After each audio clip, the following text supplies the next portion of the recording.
Boa noite. O programa O Livre entrevista nesta terça-feira o prefeito eleito de Cuiabá, Emanuel Pinheiro. Eu vou entrevistá-lo em companhia do Luiz Antônio Vale, analista político e professor, e do meu companheiro jornalista Gustavo Oliveira, que é diretor de redação do Diário de Cuiabá. Prefeito, já posso chamá-lo assim, né? Faltam alguns dias. Faltando cair a ficha ainda, mas pode. O senhor foi vereador 2 vezes, exerce o 4º mandato de deputado estadual, acompanhando sempre de perto os problemas de Cuiabá, sobretudo que é a sua base, e ainda assim acha que pode fazer um bom trabalho na prefeitura.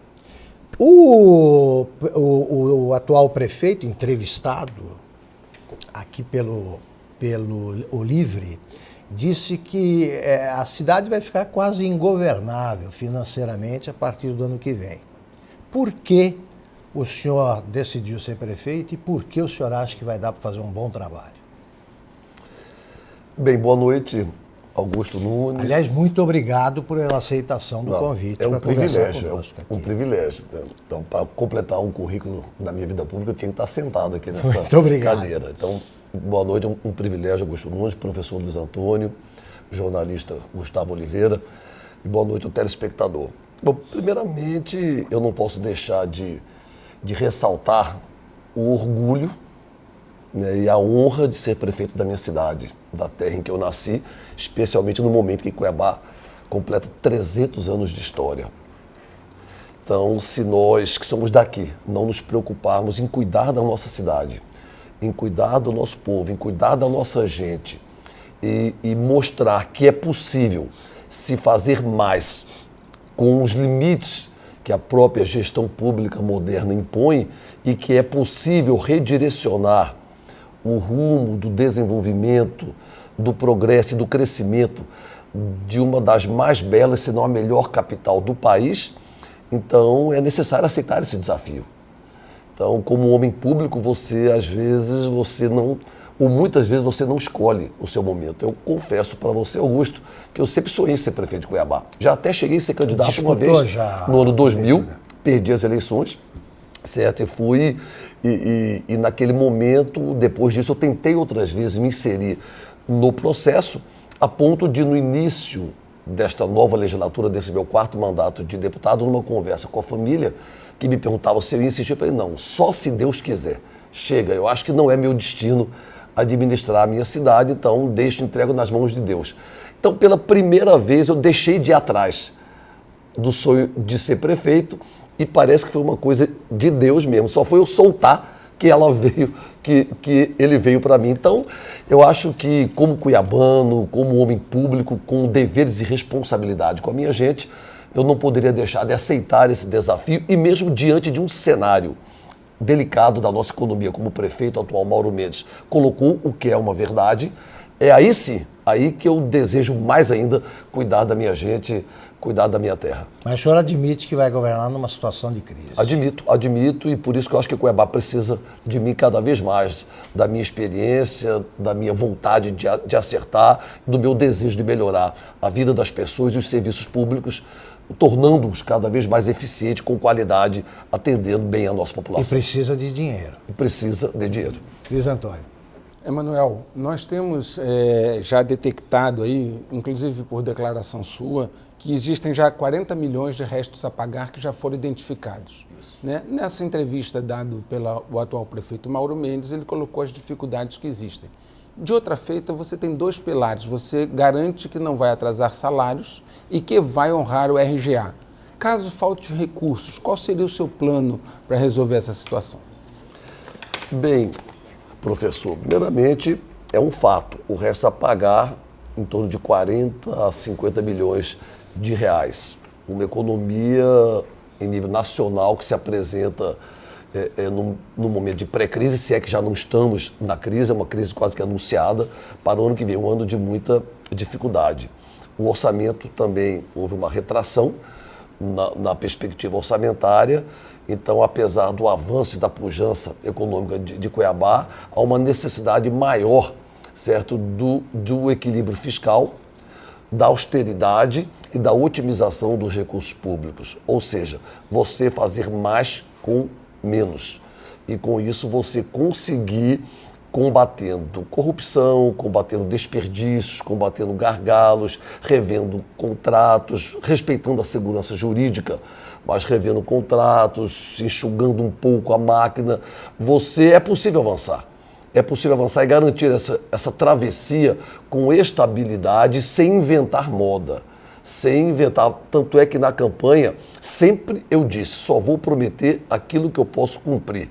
Nada de promessas irresponsáveis ou mirabolantes. O meu programa de governo, ele é um programa passível de ser cumprido em 4 anos de mandato. Nenhuma promessa escandalosa ou meteórica, ou que pudesse representar, né, algum gasto maior, algum investimento maior por parte do município. É fazer o dever de casa, otimizar os gastos públicos e garantir, principalmente, o beabá da gestão pública, ou seja, pagar em dia, respeitar direitos adquiridos, certo? E manter o perfeito equilíbrio fiscal. Gustavo. Eu queria voltar novamente a esse assunto, inclusive que ele perguntou.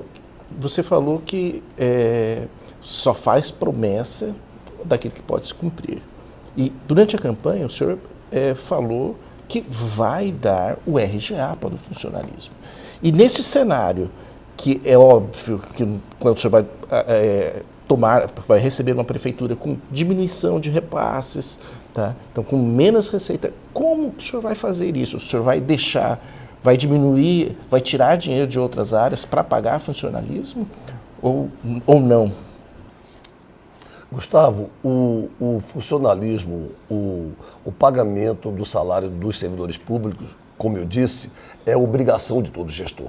Então, é impensável e não existe a mínima possibilidade de atraso na folha salarial.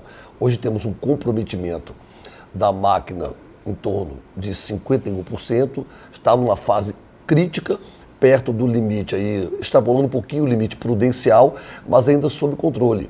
O que poderá, por exemplo, exigir alguns ajustes de minha parte. A minha ideia de fazer um concurso para, por exemplo, para a Guarda Municipal esse ano, ela pode ser adiada para 2018, em virtude exatamente desse comprometimento.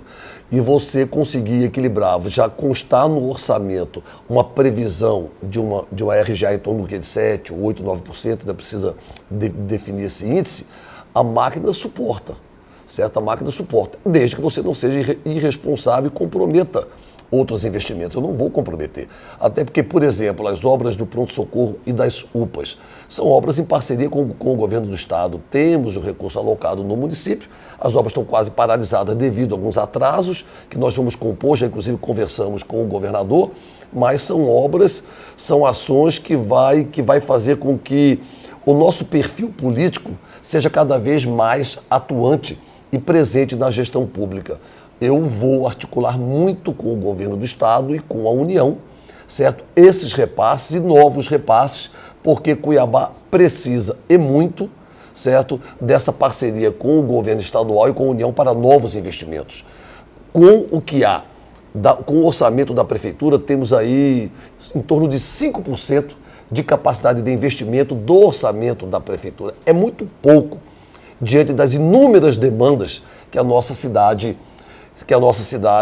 exige. Entretanto, é esse o maior desafio, é fazer o mais com o menos, se articular politicamente para garantir as parcerias com o governo do estado e com a União e preparar Cuiabá num processo de desenvolvimento econômico, de estabilidade política, para poder dar um upgrade, aí, um grande salto, certo, no seu perfil econômico, atraindo empresas, gerando emprego, gerando renda e soltando o setor produtivo que quer participar mais ativamente da atividade econômica de Cuiabá. Mas, prefeito, o senhor, por exemplo, prometeu concluir, né, ou avançar com as obras do VLT.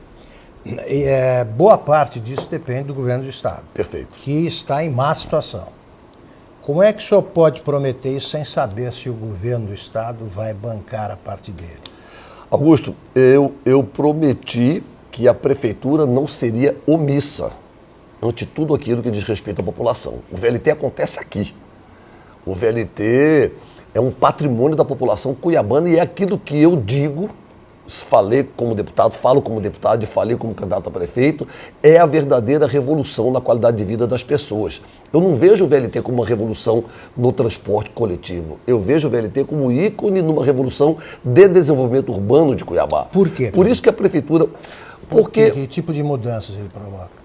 O VLT, ele não só é a qualidade, o respeito, o conforto e a agilidade no transporte coletivo. Ele é ambientalmente recomendável, ele é menos poluente, representa um desenvolvimento sustentável, ele impacta no desenvolvimento econômico, porque ao longo das estações cria-se, certo, um desenvolvimento econômico natural por todo o seu trecho. Ele remodela, ele remodela e impacta o desenvolvimento econômico por onde passa, ele vai repaginar o centro histórico, ele repagina o centro tradicional, ele dá um impacto de revitalização urbana que vai torná-lo um agente propagador, certo? E impulsionador do desenvolvimento econômico. Ele não é só o transporte de pessoas, ele é a qualidade. Mas em cima dele ele vem com uma revitalização do próprio traçado urbano da cidade, Prefeito, do próprio desenvolvimento urbano. Antes de passar por Luiz Antônio, mas... Eu só queria responder. Pois não. Eu queria chegar lá. Então, eu sou tão convicto no VLT. Então, só que eu disse o seguinte, que o município não pode ficar ausente das discussões. Então, vai fazer sua parte. Como ficou? Eu quero fazer a minha parte. Como? Vamos sentar com o governo, certo? Era essa a minha pergunta, se já conversou sobre isso e fazer com o uma cobrança Pedro legítima. Tales. E o governador foi tão sensível nessa questão da nossa luta pelo VLT e do recado da população cuiabana, que a primeira coisa que ele me disse quando eu fui visitá-lo como prefeito eleito é que ele vai fazer o VLT e que vai entregar o trecho do VLT até a Avenida 15 de Novembro no Porto em 2018. Vamos cobrar do governador Pedro Tales. Então, e Cuiabá está à disposição para ajudar. Aproveitando exatamente essa consideração sobre a participação da Prefeitura em relação ao transporte, o prefeito Mauro Mendes está fazendo a licitação do transporte coletivo, já tem audiência pública marcada. O senhor fez algumas considerações se isso levaria em conta o VLT, como seria a integração. Aí a pergunta é, não seria recomendável que essa licitação talvez ficasse para o seu mandato, a fim de que pudesse integrar essas ideias? Seria.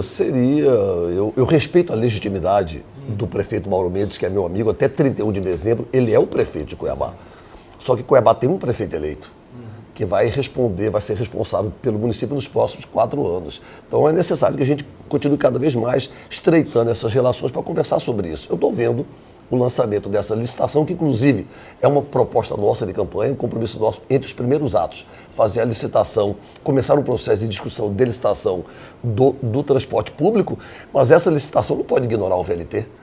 Será que ela, pelo que eu ouvi falar, ignorou? Não sei se é verdade, por isso eu vou conversar com o prefeito, porque se estiver ignorando, não pode prosperar. Não pode prosperar, que já acaba sendo mais uma ação complicadora, mais um agente, um fato complicador para se retomar as obras do VLT. Então já basta polêmica, já basta paralisação, já basta os atrasos e todos os desgastes já proporcionados pelas obras do VLT. Agora, qualquer ação da Prefeitura de Cuiabá e de Várzea Grande com relação ao sistema de transporte coletivo tem que contemplar o VLT. Gustavo faz a última pergunta do primeiro bloco.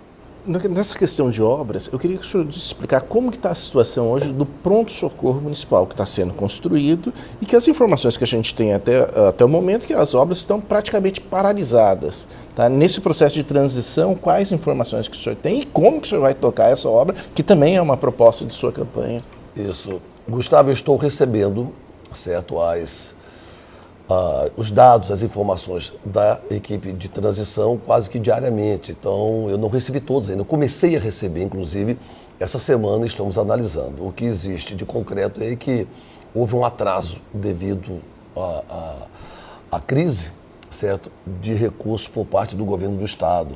Então, uma obra em torno de 80 milhões de reais, 50 milhões por parte do governo do Estado e 30 milhões do Caixa Municipal, da Prefeitura Municipal. Então, a Prefeitura que veio praticamente segurando até um certo limite, porque o governo passou 5, 10, 15 milhões até agora.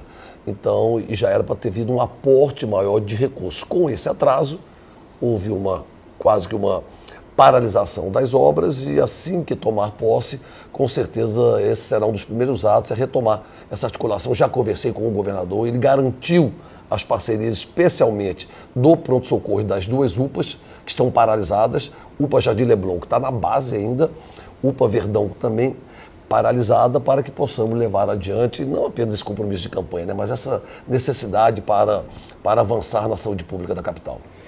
Vamos para um ligeiro intervalo e voltamos já para a segunda parte da entrevista com o prefeito eleito Emanuel Pinheiro.